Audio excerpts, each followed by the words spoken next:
হেই everyone, সবাই কেমন আছো? আশা করি সবাই ভালো আছো। সোনাই ডট রিন্টু চ্যানেলে আর একটা নতুন ব্লগের সাথে তোমাদের সবাইকে কিন্তু অনেক ওয়েলকাম। অনেক দিন পর আজকে একটা ডেলি ব্লগ আপলোড করছি। তো আজকে হচ্ছে জামাই ষষ্ঠীর পরের দিন। যেহেতু আমরা ষষ্ঠী করি আর ষষ্ঠীর দিন আমার শ্বশুর বাড়িতে কোনো ভাতের জিনিস বা কোনো আমিষ জিনিস কিন্তু খাওয়া নিয়ম নেই। তার কারণেই আমরা ষষ্ঠীর দিন কিন্তু মার ওখানে খাই না। তো আজকে ষষ্ঠীর পরের দিন আমরা সবাই মিলে যাচ্ছিলাম বনিদি বাঙালিতে। সবাই মিলে বলতে আমি, আমার বর, আর তার সাথে ছিল মাম আর মা। সবাই মিলেই চলে গেছিলাম বনিদি বাঙালিতে দুপুরের খাওয়া দাওয়া করতে, মানে জামাই ষষ্ঠী স্পেশাল একটা থালি খাওয়ার জন্য। তো যাই হোক, চলে গেছিলাম। দেখো, বনেদি বাঙালি যারা বালুরঘাটে থাকো তারা তো জানোই এখানে কিন্তু ভীষণ টেস্টি এবং ভালো সব কিছু খাবার দাবার কিন্তু পাওয়া যায়। তো আমরা দেখো স্টার্টারে নিয়ে নিয়েছিলাম চিকেন ফিঙ্গার। এটা আমি জাস্ট প্রথমবার ট্রাই করলাম, দারুণ করেছিল।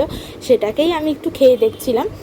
আর আজকে গরমও পড়েছিল প্রচণ্ড। দেখো, আর আমার লুকটা কেমন লাগছিল সেটা কিন্তু অবশ্যই কমেন্টসে জানিও।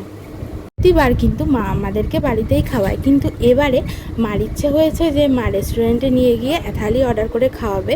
তার কারণেই সবাই মিলে চলে এসেছি কিন্তু রেস্টুরেন্টে। আর তোমরা এরকম কে কে রেস্টুরেন্টে আসো জামাই ষষ্ঠীর দিন সেটা কিন্তু অবশ্যই কমেন্টসে জানিও। আর আমাদের থালিতে ছিল প্রচুর কিছু আইটেম, তার ভিডিও আমি শেয়ার করলাম, সেটা একটু দেখে নিও। আর তোমরা তোমাদের জামাই ষষ্ঠীতে শাশুড়ির কাছ থেকে কী কী গিফট পেলে আর কী কী খাওয়া দাওয়া হলো সেটা কিন্তু কমেন্টসে একদমই ভুলো না। তো যারা ফেসবুক থেকে দেখছো অবশ্যই পেজটাকে ফলো করে দিও, আর যারা ইউটিউব থেকে দেখছো চ্যানেলটাকে সাবস্ক্রাইব করে পাশে থেকো। তো চলো টাটা, নেক্সট ব্লগ খুব তাড়াতাড়ি আসবে।